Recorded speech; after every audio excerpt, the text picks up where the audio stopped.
번 걸리세요? 아니면 한 달에?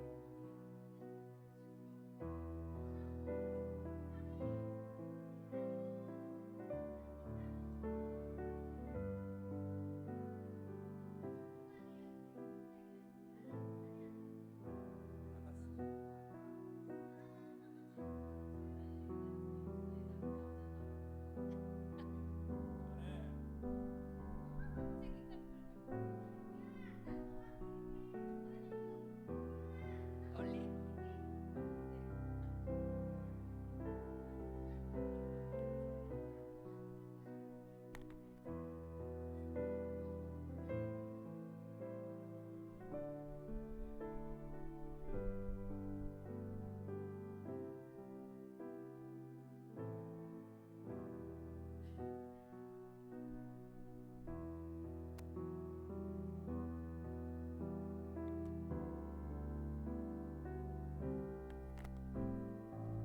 할렐루야. 모든 것이 은혜입니다. 오늘 같이 예배드린 모든 분들을 주님의 이름으로 축복합니다. 우리 이 시간 우리 같이 예배하기 전에 우리 같이 기도했으면 좋겠어요. 오늘도 감사의 마음을 가지고 또한 찬양의 기쁨으로 주님 앞에 드려지는 온전한 예배가 될 수 있도록 우리 같이 주여 한 번으로 같이 기도합니다. 주여, 주님 감사합니다. 주님 감사합니다. 주님 감사합니다. 주님 오늘도 인도해 주심을 감사합니다. 주님 감사합니다. 주님 오늘도 인도해 주심을 감사합니다. 오늘도 성령으로 주님 임하여 주시옵소서. 올라카라발라 사라발라 사라바. 오 주님 임하소서. 주님 우리를 새롭게 하여 주시옵소서. 주님 우리를 새롭게 하여 주시옵소서. 주님 오늘도 바라보며 나아갑니다. 주님 감사합니다. 성령님 감사합니다. 오 예수님 감사합니다. 오 감사합니다. 오 감사합니다. 주님 우리의 찬양을 받으시옵소서. 눈을 열어 주님을 보게 하여 주시고 귀를 열어 주의 음성을 듣게 하여 주시며 마음을 열어 주의 뜻을 깨닫는 귀하고 복된 시간이 되기를 간절히 소망합니다. 주님 임하소서. 주님 임하소서. 주님 우리를 새롭게 하여 주시옵소서. 주님 올라바라바라바카야라바 살라카라발라 사라발라 사라바 올라바라바라바라바라바라바 살라카라발라 사라발라 사라발라 카라바. 오 성령님 임하여 주시옵소서. 오 성령님 임하여 주시옵소서. 오늘도 성령의 기름 부음이 넘쳐나게 하여 주시옵소서. 오늘도 감사의 마음으로 주님 앞에 나아가게 하여 주시옵소서. 오늘도 이곳에 임하시는 주님을 찬양합니다. 이곳에 임하시는 주님을 높여드립니다. 주님 우리의 마음이 낮아지고 겸손해지고 주님의 마음을 닮아가는 귀하고 복된 시간이 되게 하여 주시옵소서. 주님 임하시옵소서.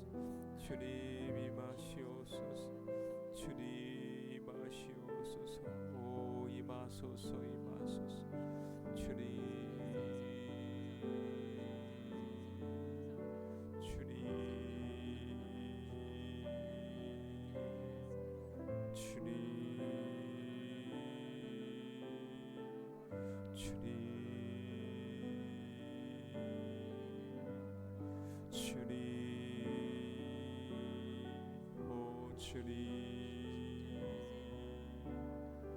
주님 임하소서. 주님의 평강이 임하게 하소서. 주님을 바라봅니다. 성령님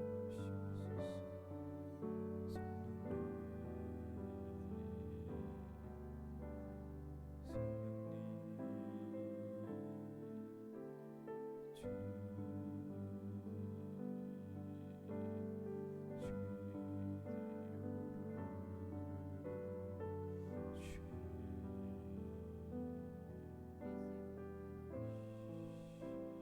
예수님의 이름으로 기도합니다.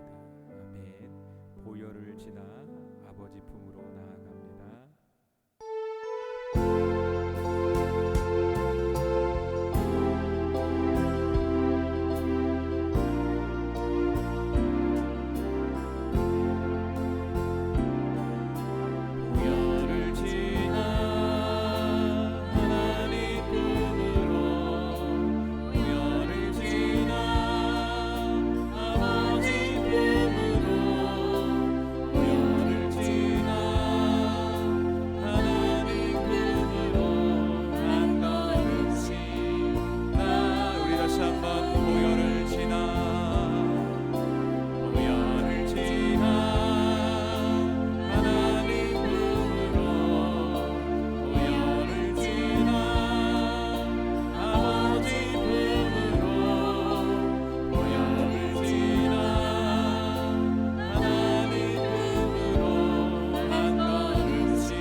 다시 한번 고백합시다. 보혈을 지나 보혈을 지나 하나님 품으로 보혈을 지나 아버지 품으로 보혈을 지나 하나님 품으로 한 걸음씩 나가네.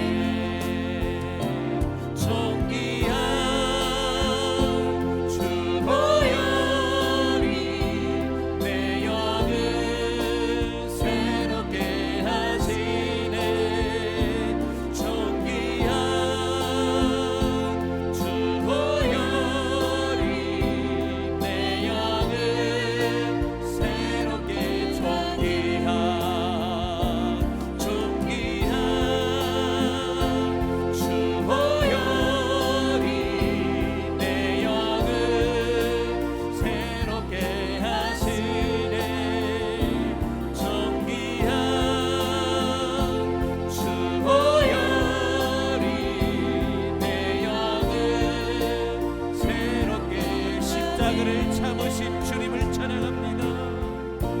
십자가를 참으신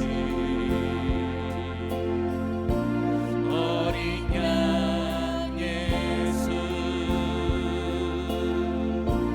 내 죄 씻어주시고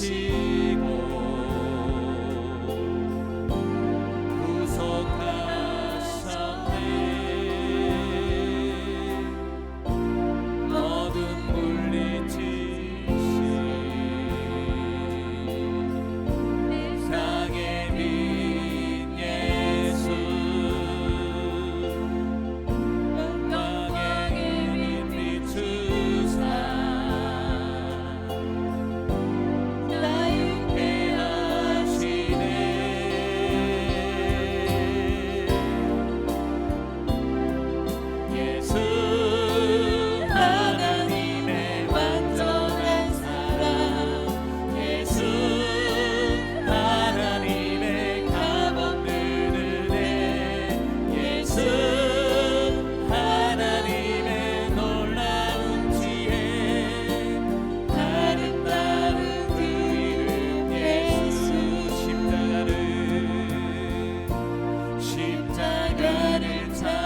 우리 함께 기도합시다. 우리 같이 교회를 위해서, 우리 성도들을 위해서 우리 시간 주여 한번 우리가 기도합니다.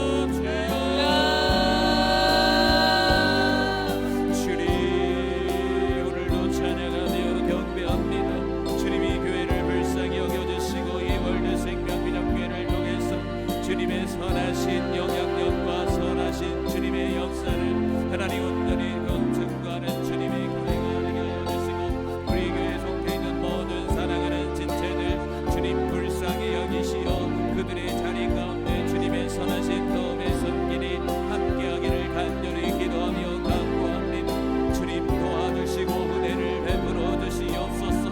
완전한 주님의 사랑이 교회와 성도들에게 부어지게 하여 주시고, 오늘도 완전한 주의 사랑이 우리 모두에게 부어지는 귀하고 복된 예배의 시간이 되게 하시며 주의 자녀들이 되게 하시고, 이 교회 위에 완전한 하나님의 사랑이 흘러넘쳐 세상에 흘려내려보내는 완전한 주님의 교회가 되기를 오늘도 사모하며 기도하며 나아갑니다. 주님이 교회를 통하여 일하여 주시고 이 교회를 통하여 하나님의 선하신 역사가 나타나게 하여 주시옵소서.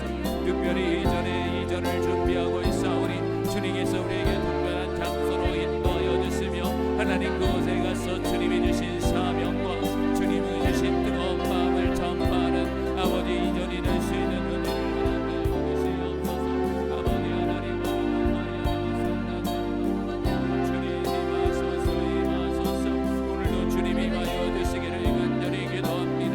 주님, 우리 사랑하는 성도들, 사랑하는 우리 자녀들 하나님 붙들어 주시고 이 험하고 거친 세상 속에 주님이 보호하심과 주님이 함께하심이 증거되는 그들의 모든 삶이 되기를 오늘도 간절히 기도하며 간구하며 나아갑니다. 아버지 도와주시옵소서. 아버지 은혜를 베풀어 주시옵소서. 오늘도 그들의 마음을 붙들어 주시며 오늘도 이 교회 속에 운행하여 주시고 이 교회를 통하여 복음이 전파되게 하여 주시며 우리 사랑하는 성도들의 삶 속에 복음이 전파되는 역사가 나타나게 하여 주옵소서. 우리 사랑하는 자녀들에게도 복음이 전파되는 통로들이 되길 간절히 기도합니다. 오늘도 살아계신 하나님을 바라보며 나아갑니다. 오늘도 살아계신 하나님 우리를 만져주시옵소서. 우리를 새롭게 하여 주시옵소서. 오늘도 함께해 주시기를 간절히 소망하며 기도합니다. 주님이 교회에 운행하여 주시옵소서. 우리 모두를 불쌍히 여겨 주시옵소서. 오늘도 예수 그리스도의 핏값으로 사신 이 교회가 우리 모두가 완전한 주님을 찬양하고 높이는 귀하고 복된 인생과 삶이 될 수 있는 은혜와 은총을 베풀어 주시옵소서.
할렐루야. 아름다우신 예수님의 이름을 높여드립니다. 오늘도 지존하신 주님의 이름 앞에 모두 무릎을 꿇고 경배드립시다.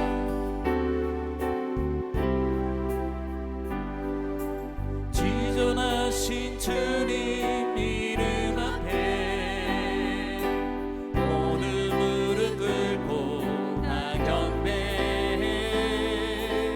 거룩하신 주님 보좌 앞에 엎드려 우리 다시 한번 고백합시다. 지존하신 주님 이름 앞에 전능하신 주님 이름 앞에 온 무릎 꿇고 나 경배해. 거룩하신 주님 보좌 앞에 엎드려 절하세. 예수는 그리스도, 예수는 주, 하나님의 영으로 경배되리.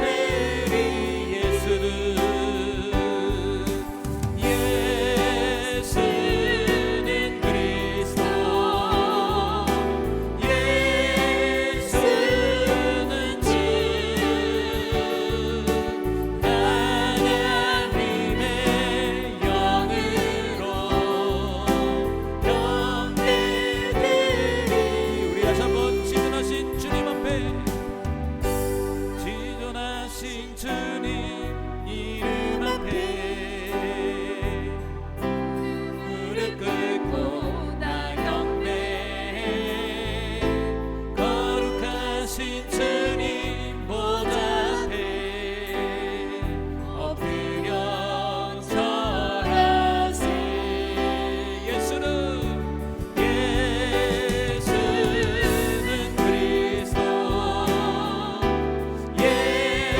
예수는 주, 하나님의 영으로 경배되리.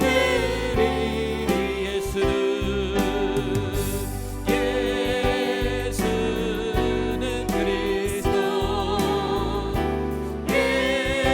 예수는 주, 하나님의 영으로 경배되리. 예수는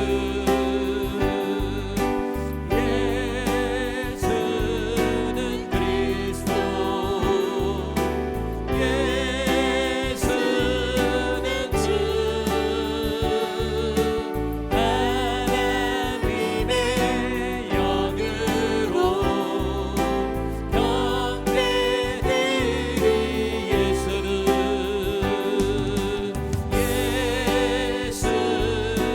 그리스도, 예수는 주, 하나님의 영으로 경배되리.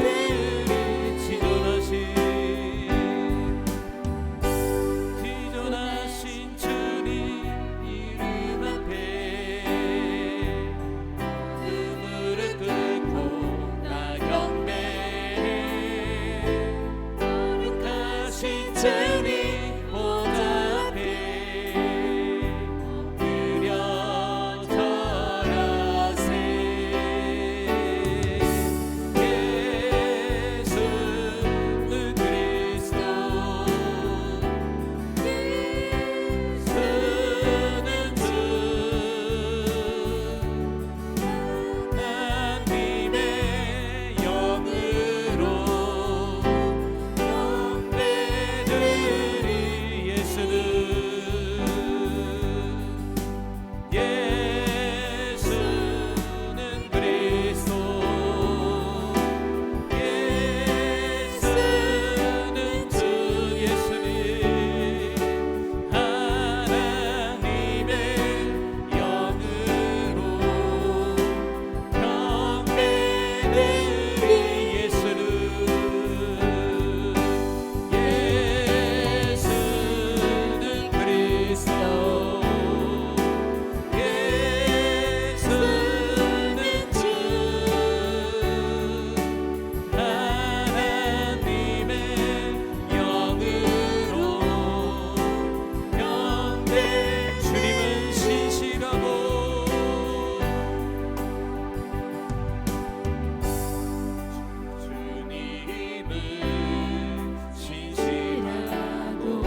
회개합시다. 회개하며 주님 이 시간 우리에게 정결한 마음을 달라고 우리 이 시간 주의 한 마음으로 기도합니다. 주여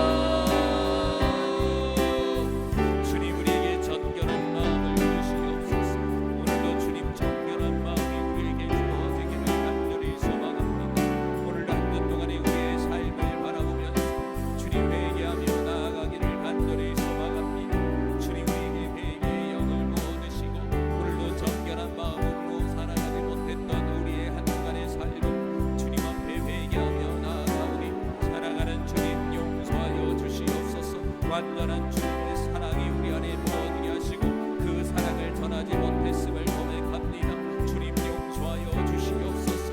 이제는 정결한 마음과 깨끗한 마음을 가지고 살아가는 주의 자녀가 되기를 간절히 소망합니다. 주님 도와주시옵소서. 성령님 역사해 주시옵소서. 오늘도 성령님께서 함께해 주시기를 간절히 기도합니다.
예수님의 이름으로 기도합니다.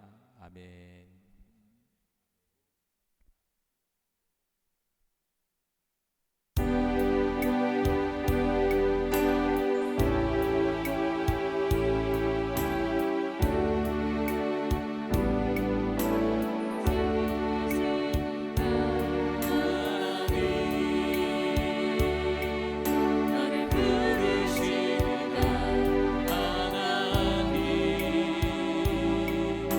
나를 부르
한량없는 은혜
주시옵소서. 주님 오늘도 충만함으로 임하여 주시옵소서. 오늘도 한량없는 주님의 은혜가 부어지하여 주시옵소서. 오늘도 찬양하고 경배하고 오 사랑하는 주님 함께하여 주시옵소서. 오 주님 역사해 주시옵소서. 주님 역사해 주시옵소서. 오늘도 함께하신 주님을 찬양합니다. 오늘도 성령의 충만함을 사모하며 나아갑니다. 주님 우리 모두에게 성령의 충만함을 부어주시옵소서. 오늘도 성령 충만받고 주님께 영광 돌리는 귀한 시간이 되게 하여 주시옵소서. 주여 도와주시옵소서. 도와주시옵소서. 오늘도 성령님 함께하여 주시옵소서. 오늘도 성령님이 함께하심이 증거되기를 간절히 기도합니다. 오 성령님 임하소서 임하소서. 오 성령님 임하소서 임하소서 임하소서. 오 임하소서.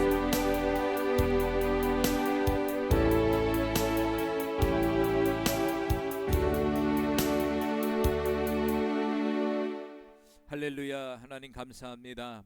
오늘도 복된 날을 허락하여 주셔서 우리가 마음을 담아 주님 앞에 찬양으로 고백하며 나아갔습니다. 주님 찬양으로 고백하는 모든 심령의 고백들이 우리 주님 앞에 상달되게 하여 주시고 응답으로 주어지는 은혜가 나타나게 하여 주옵소서. 오늘도 성령님 이곳에 함께해 주시옵소서. 오늘도 감사하며 예수님의 이름으로 기도합니다. 아멘. 하나님 말씀 봅니다. 하나님 말씀은 빌립보서 2장 빌립보서 2장 5절에서 11절 말씀 우리 화면 보면서 같이 제가 한 절 읽고 여러분들이 한 절 읽고 교독하겠습니다. 너희 안에 이 마음을 품으라. 곧 그리스도 예수의 마음이니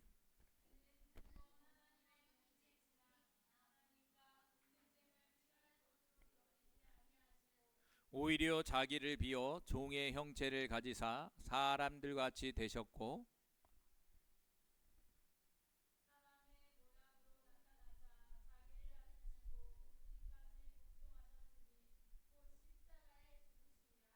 이러므로 하나님이 그를 지극히 높여 모든 이름 위에 뛰어난 이름을 주사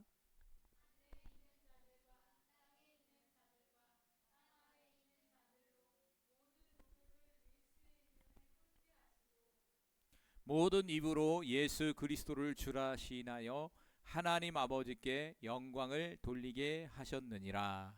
아멘. 오늘도 주님의 은혜가 우리 모두에게 넘쳐나기를 간절히 소망합니다.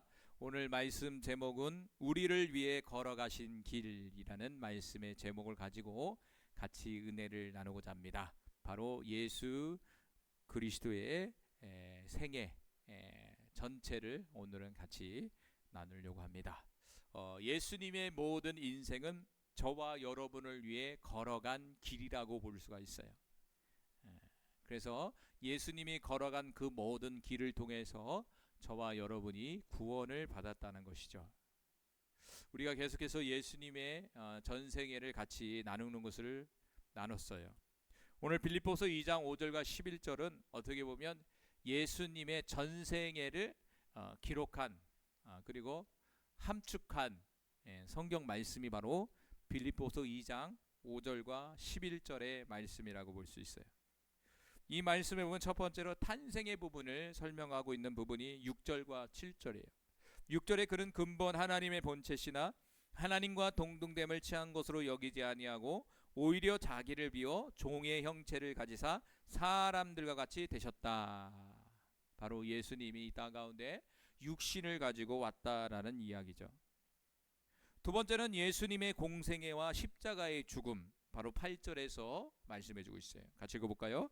사람의 모양으로 나타나사 자기를 낮추시고 죽기까지 복종하셨으니 곧 십자가에 죽으심이라. 바로 이 8절은 예수님의 공생애뿐만 아니라 바로 예수님의 십자가의 죽음을 우리에게 말씀해주고 있다는 것이죠. 그리고 예수님은 여기서 끝난 것이 아니라 세 번째로 부활과 승천으로 이 땅 가운데 모든 사역을 마치는 걸 볼 수가 있어요. 이것은 9절부터 11절 말씀이에요. 우리 같이 읽어봅시다. 이러므로 하나님이 그를 지극히 높여 모든 이름 위에 뛰어난 이름을 주사 하늘에 있는 자들과 땅에 있는 자들과 땅 아래에 있는 자들로 모든 무릎을 예수 이름에 꿇게 하시고 모든 입으로 예수 그리스도를 주라 시인하여 하나님 아버지께 영광을 돌리게 하셨느니라. 할렐루야. 예수님은 죽음으로 끝난 것이 아니라 바로 부활을 하셨다는 것이죠. 사망 권세를 깨뜨려 부활하셨다는 거죠. 그리고 예수님은 부활로 끝난 것이 아니라 뭐냐? 승천을 하셨다는 거예요. 승천해서 하나님 보좌 우편에서 지난주에도 얘기한 것처럼 저와 여러분을 위해서 기도하고 계신다라고 같이 은혜를 나눴다는 것이죠.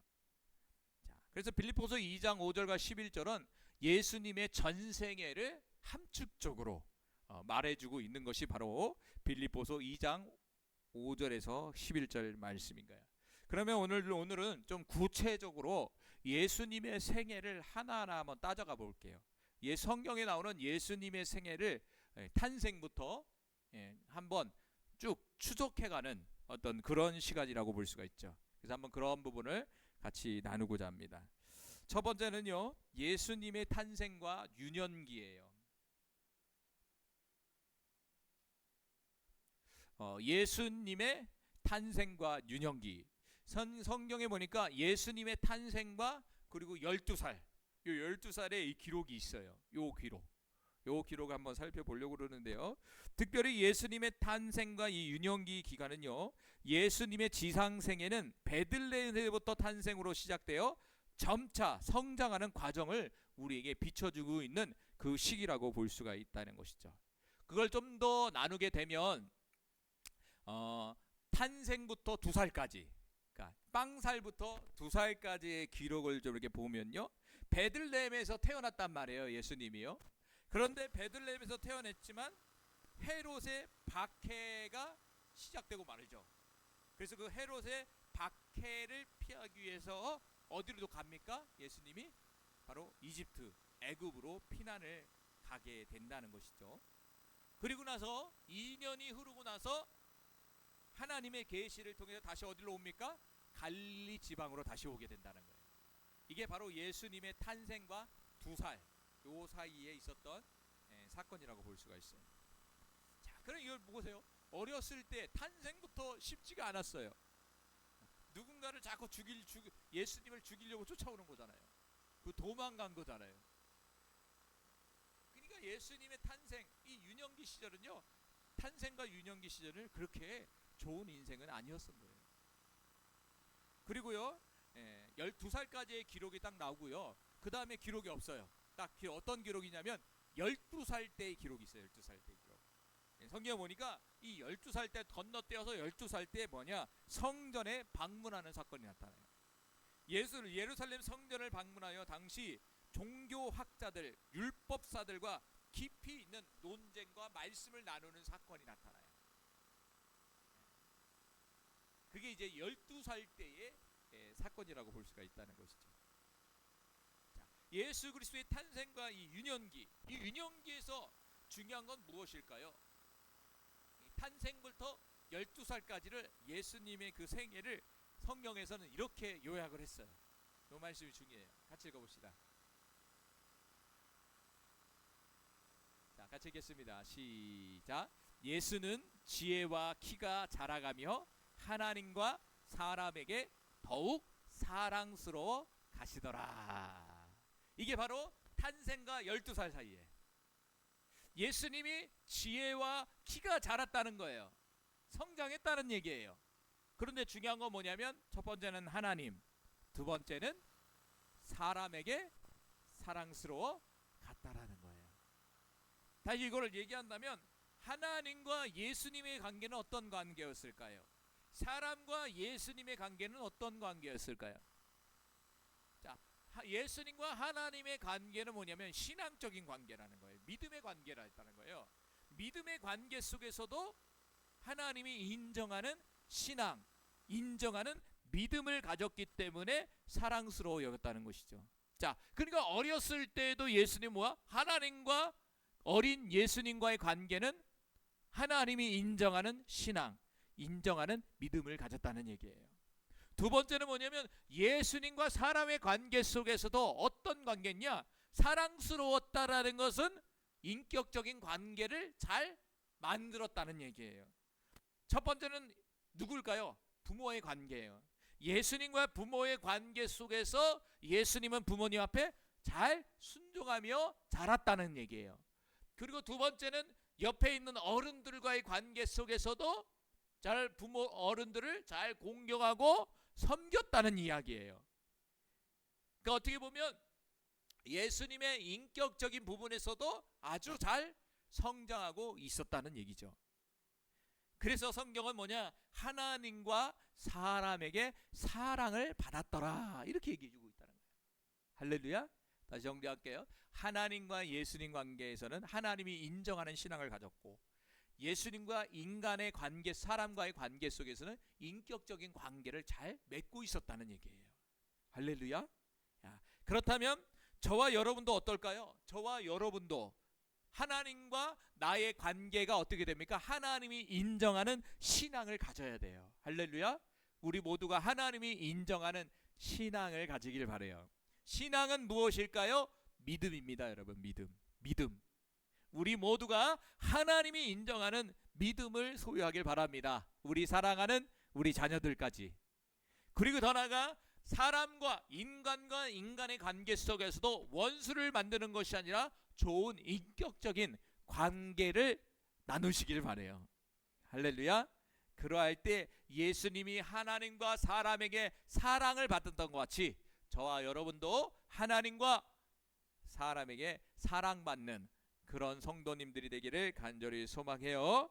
자, 두 번째로는요, 예수님의 삶을 본다면 바로 목수의 삶을 살았다는 거예요. 목수의 삶. 그러니까 목수의 삶을 살았다는 거죠. 그러니까 어떻게 보면 12살부터 30세까지, 표시가 잘못됐는데 12살부터 30세까지 어떤 삶을 살았느냐? 목수의 삶을 살았다는 거예요. 목수가 뭐죠? 목수는 나무를 만드는 사람, 나무를 가지고 가구를 만드든지 뭔가 나무를 가지고 가공하는 사람이었다는 거예요. 자, 성경에 볼까? 왜 목수인지 볼까요? 마태복음 13장 55절에 보면 예수님의 아버지가 목수였어요. 자, 봅시다. 같이 읽어볼게요. 시작.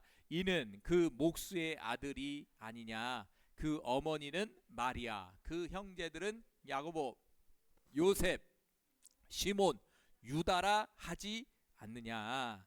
마태복음 13장에 보니까 이는 그 목수의 아들이다. 이는 누구냐면 예수님을 얘기하는 거야. 이는 그 목수의 아들이다. 다시 말한다면 예수님의 아버지가 뭐였다? 목수였다는 거예요. 목수였다는 게. 그리고 어머니가 누구다? 마리아라고 나와 있잖아요. 그러니까 이 구절은 예수님을 말씀하고 있는 거예요. 그러니까 예수님의 아버지가 뭐였다? 목수였다. 이 당시 아버지의 직업을 물려받는 것이 어떻게 보면 당연한 시대 가운데였어요. 그러니까 아버지가 목수니까 당연히 예수님은 뭘 했을까요? 목수였어요. 자, 보자요. 자, 마가복음 6장 3절에 보면은 예수님이 목수로 나와요. 자, 같이 읽겠습니다. 시작. 이 사람이 마리아의 아들 목수가 아니냐? 뭐라고요? 이 사람이 마리아의 아들 목수가 아니냐? 그러니까 예수님의 직업이 뭐다? 목수였다는 거예요. 몇 살부터? 12살부터 30세까지. 그러니까 12살부터 30세, 다시 말하면 공생애를 시작하기 전인 30세까지 오랜 기간 동안의 가정에서 아버지를 도와서 목수의 일을 했다는 얘기예요. 그럼 예수님이 가구를 잘 만드실까요? 못 만드실까요? 처음 가서 물어보세요. 예수님, 저 의자 하나만 만들어주세요. 이걸 보고 제 속으로 목수라는 것이 참 성경적인 직업이구나. 예수님 목수였으니까 참 성경적인 거구나, 목수가. 한번 직업이 목수인데 한번 영적으로 깊이 한번 되새겨 보세요. 왜 목수였을까? 그러면 또 그의 어떤 영적인 깊이에 어떤 의미가 있어요. 또 그 나름대로 집에 가서 묵상을 해보세요. 왜 예수님이 목수의 일을 했을까? 왜 예수님의 아버지가 목수였을까? 그 많은 직업 중에 왜 목수였을까? 한번 되물어 보시길 바랍니다.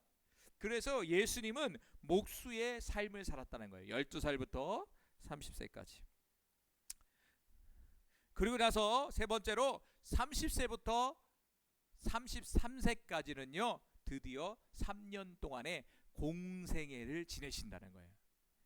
이 공생애라는 말이 뭐냐면요, 공생애라는 건 뭐냐면 메시아로서 하나님 나라를 선포하고 구속 사역을 이루시는 공적인 사역 기간을 얘기하는 거예요. 다시 말한다면 하나님께 사명을 받아서 사명을 감당하는 기간이라는 거예요.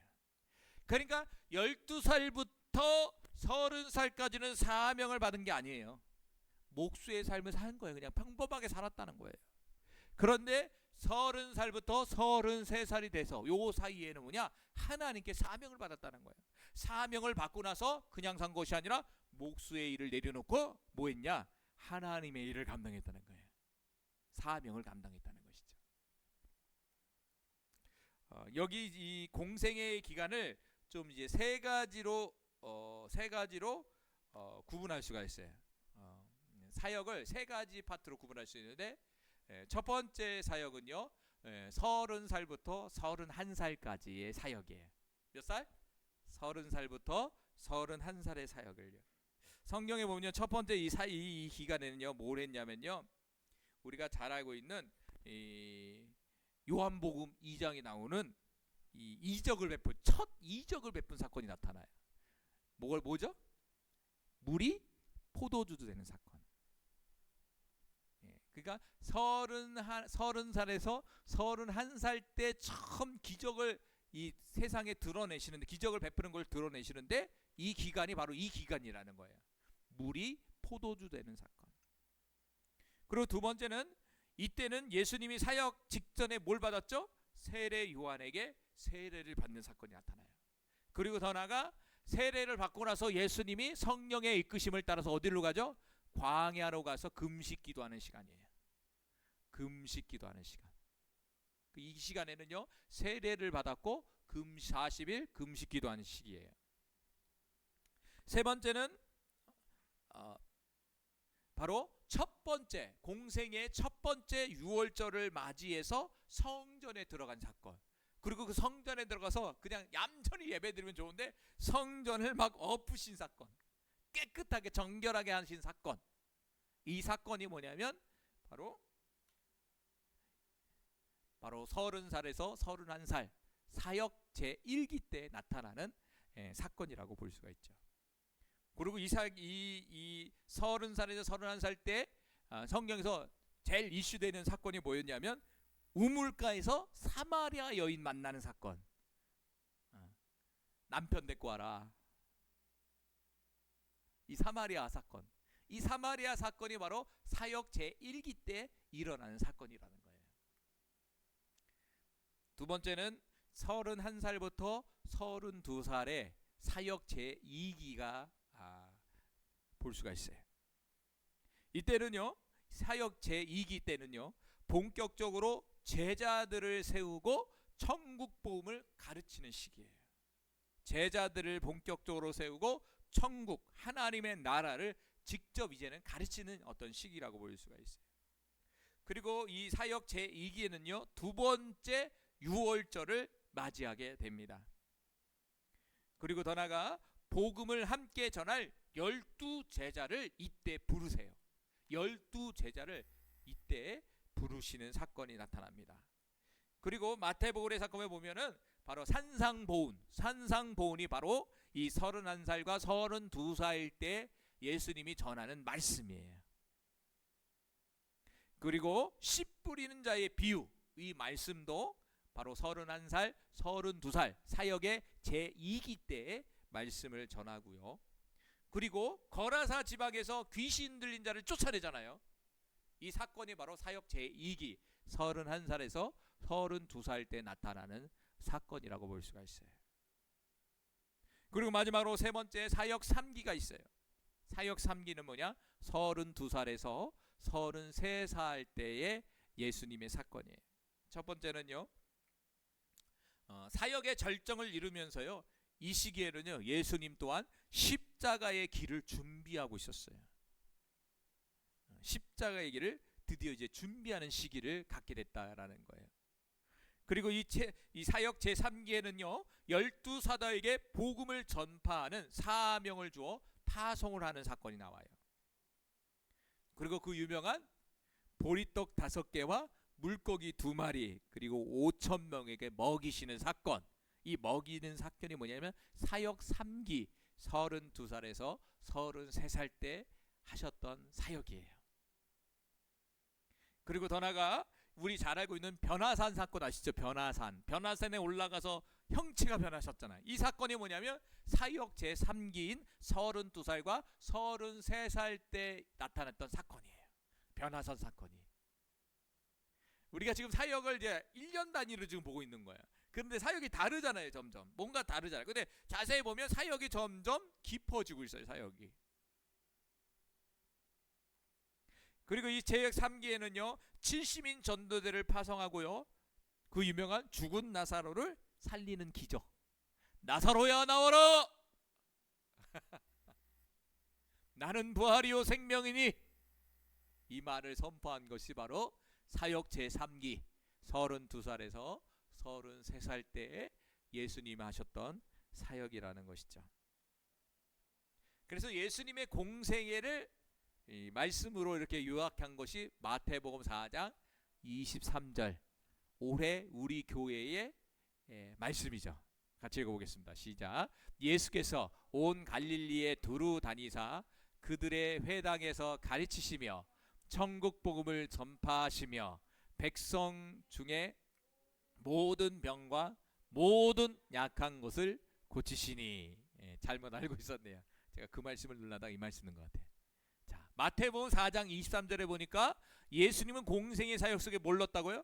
회당에 다니면서 첫 번째는 하나님의 진리의 말씀을 가르쳤다는 거예요.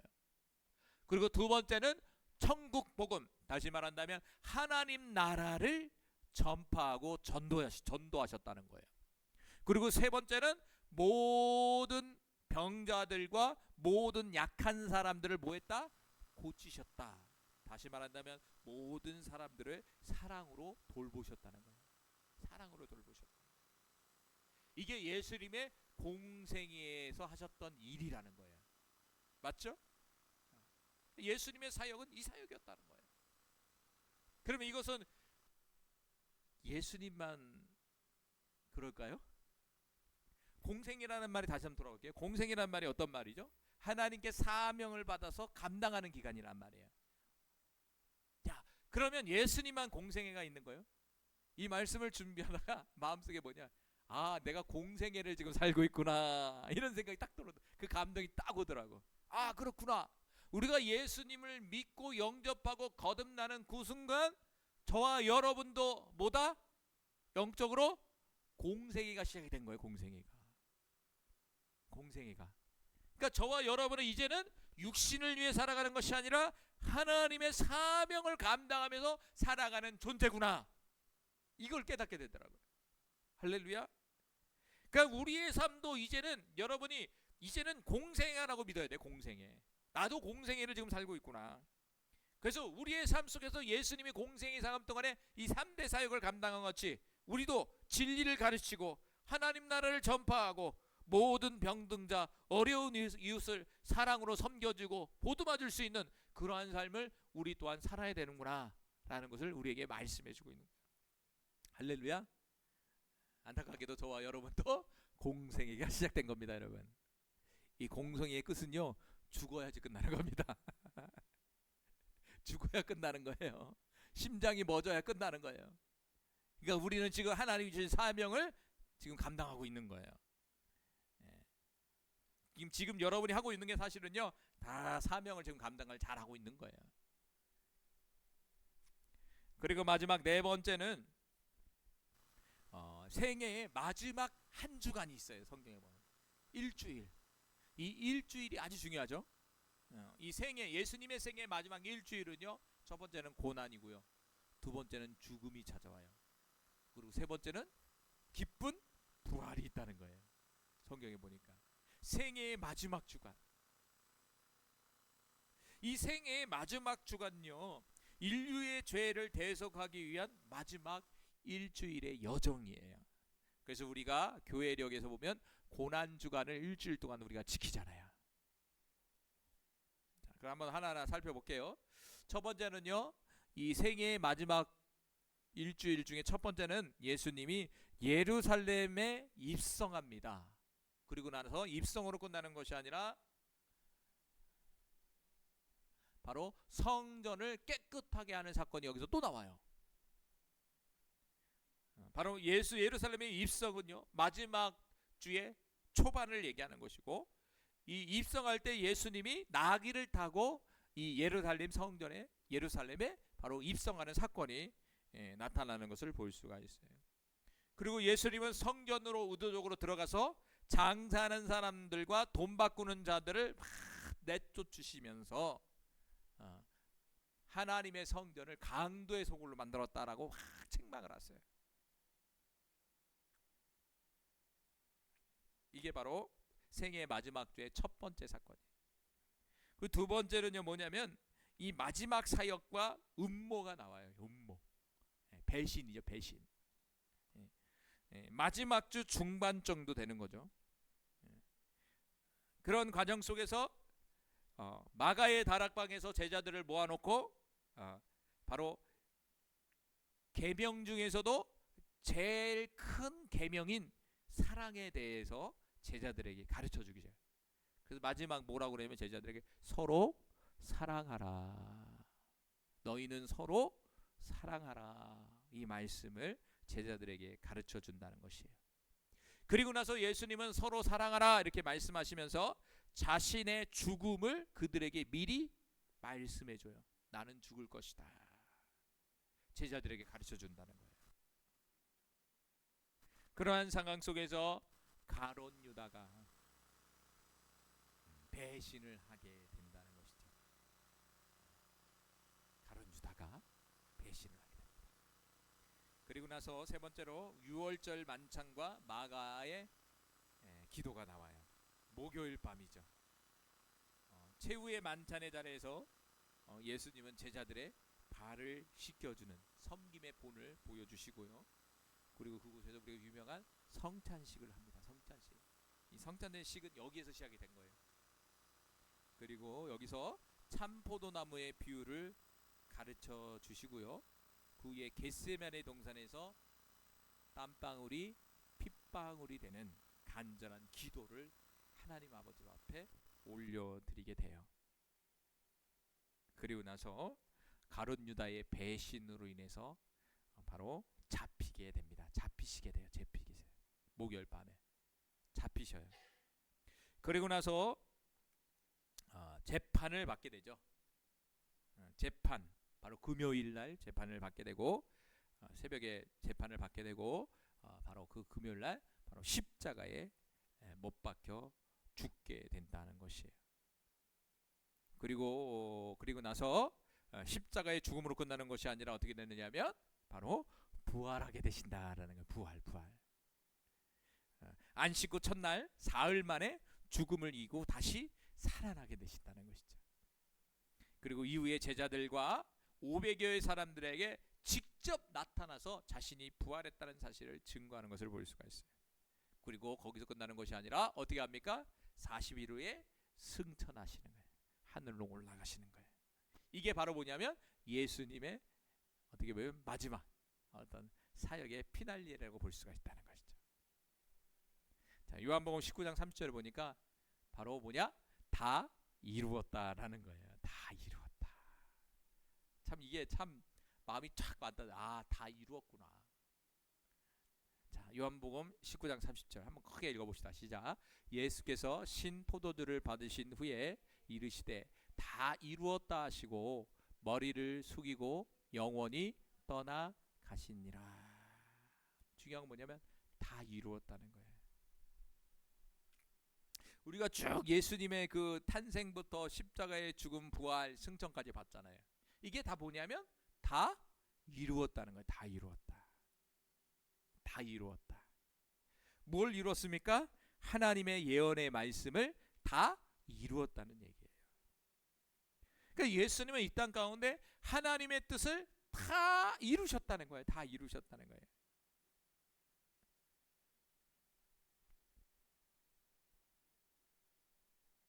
그리고 나서 영혼이 떠나가셨다, 이렇게 말씀하셨다는 것이죠.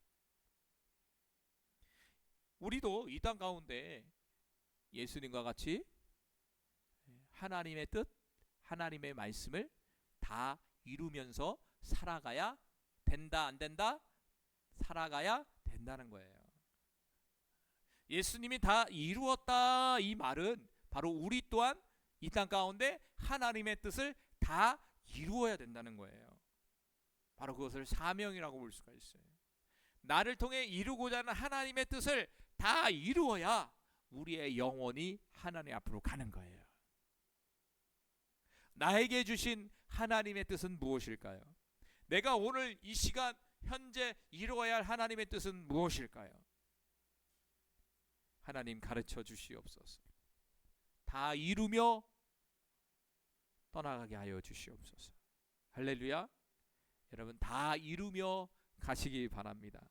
예수님이 다 이루었다는 그 말씀이 나의 말씀이 돼서 하나님이 나를 이루자는 하나님의 뜻을 다 이루며 나아갈 수 있는 주의 자녀들이 되기를 간절히 소망합니다.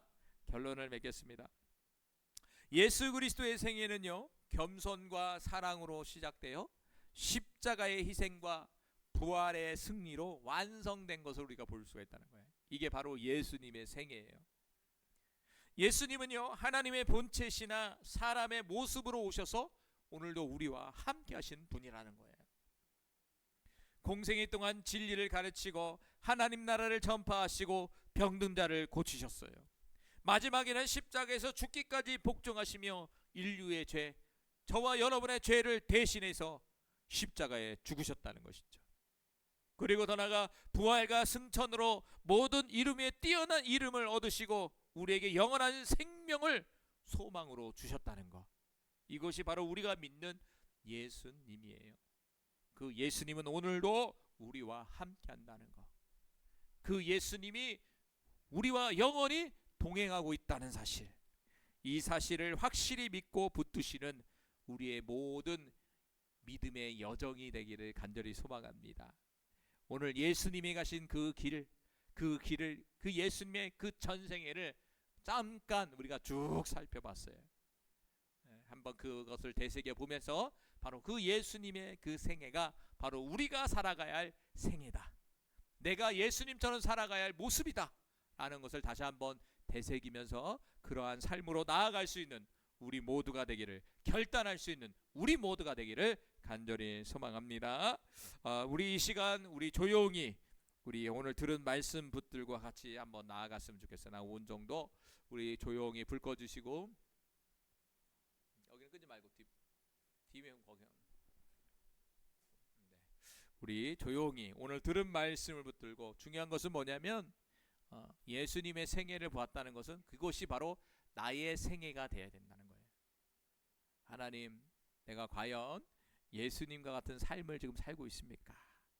한번 물어보면서, 되물어보면서 우리 같이 주님 앞에 조용히 한 5분 정도 묵상하며 같이 나아갑니다.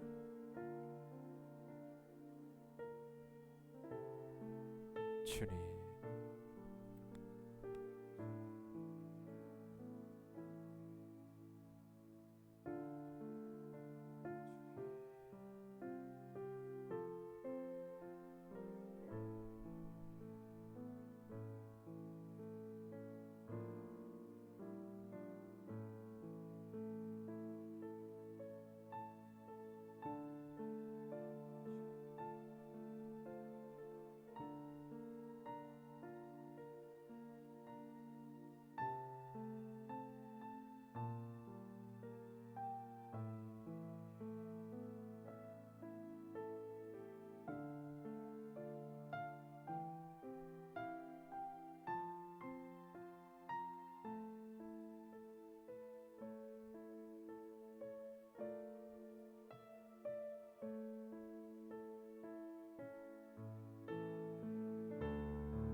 우리 이 시간 기도와의 결단의 시간으로 우리 같이 기도했으면 좋겠어요. 첫 번째는 겸손과 순종의 마음을 같이 구했으면 좋겠어요. 우리 같이 기도문 읽겠습니다. 예수께서 하나님의 본체이심에도 자기를 낮추시고 종의 형체를 가지신 것처럼 우리도 겸손히 하나님의 뜻에 순종하는 삶을 살게 하소서. 우리 이 시간 하나님, 저희의 겸손한 마음을 주세요. 예수님의 겸손한 마음을 주세요. 예수님의 순종의 마음을 주세요. 우리 이 시간 같이 기도하며 나아갑니다. 오 할렐루야, 할렐루야, 할렐루야. 주님, 오늘도 예수님의 그 겸손과 순종을 배우며 나아가길 원합니다. 예수님의 겸손과 순종의 마음이 하나님 우리에게 부어지게 하여 주시고, 우리도 겸손히 하나님의 뜻에 순종하는 삶을 살아가는 주의 자녀가 되게 하여 주시옵소서.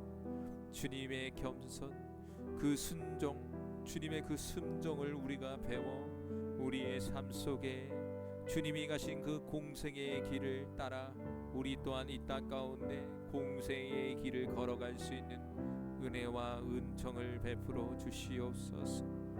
오늘도 겸손히 주님 앞에 무릎을 꿇습니다. 우리 자신을 낮춥니다. 오늘도 하나님의 뜻에 순종하기 위하여 주님의 뜻을 구하며 나아갑니다. 주님, 우리에게 순종의 마음을 주시옵소서. 우리에게 겸손한 태도를 주시옵소서. 모든 것이 하나님의 은혜임을 고백합니다. 주님, 도와주시옵소서. 주님, 우리 이 시간 두 번째로 사랑을 실천하는 삶을 살 수 있도록 같이 기도했으면 좋겠어요. 우리 같이 읽겠습니다. 예수님께서 공생애 동안 가르치시고 전파하시고 고치신 것처럼 우리도 진리를 전하고 어려운 이웃을 사랑으로 섬기게 하여 주시옵소서. 우리 이 시간 주님이 보여주셨던 그 사랑의 실천, 사랑의 본, 우리 또한 그 사랑의 본을 따라 살아가는 존재가 되게 하여 주시옵소서. 우리 이 시간 주여 한번 기도합니다. 주여, 주님, 예수님께서 공생애 동안에 가르치고 전파하시며 고치신 것처럼 우리도 진리를 전하고 어려운 이웃을 사랑으로 섬기며 나아가는 주님의 사랑을 실천하는 우리의 모습이 되기를 간절히 기도하며 간구합니다. 하나님, 도와주시옵소서.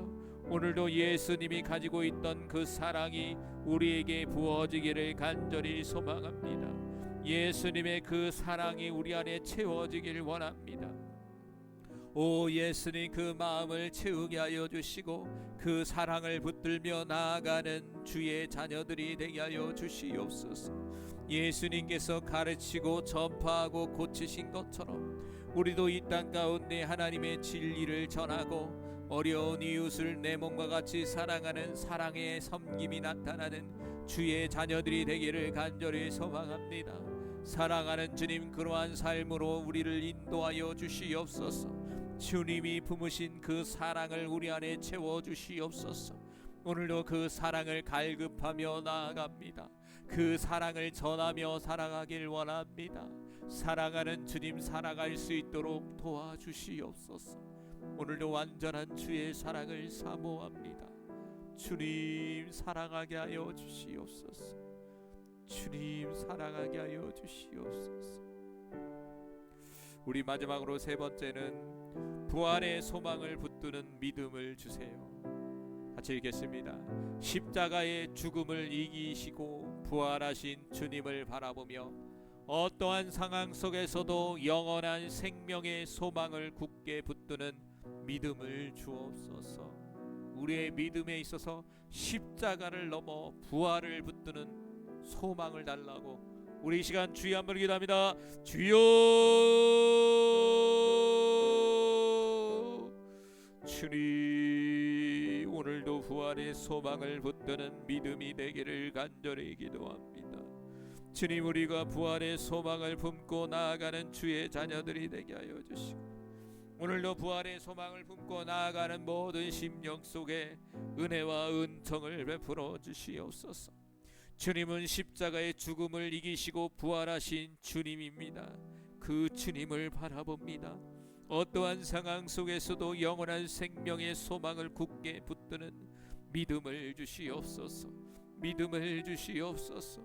부활의 소망을 붙드는 믿음을 주시옵소서. 우리 살아가는 성도들과 자녀들에게 부활의 소망을 붙드는 믿음을 허락하여 주셔서 이 땅 가운데 영원한 생명을 소망하며 살아가는 주의 자녀들이 되게 하여 주시옵소서. 오늘도 아버지께서 은혜를 베풀어 주시기를 간절히 기도합니다. 아버지여 도와주시옵소서. 오 도와주시옵소서. 주님 함께하여 주시옵소서.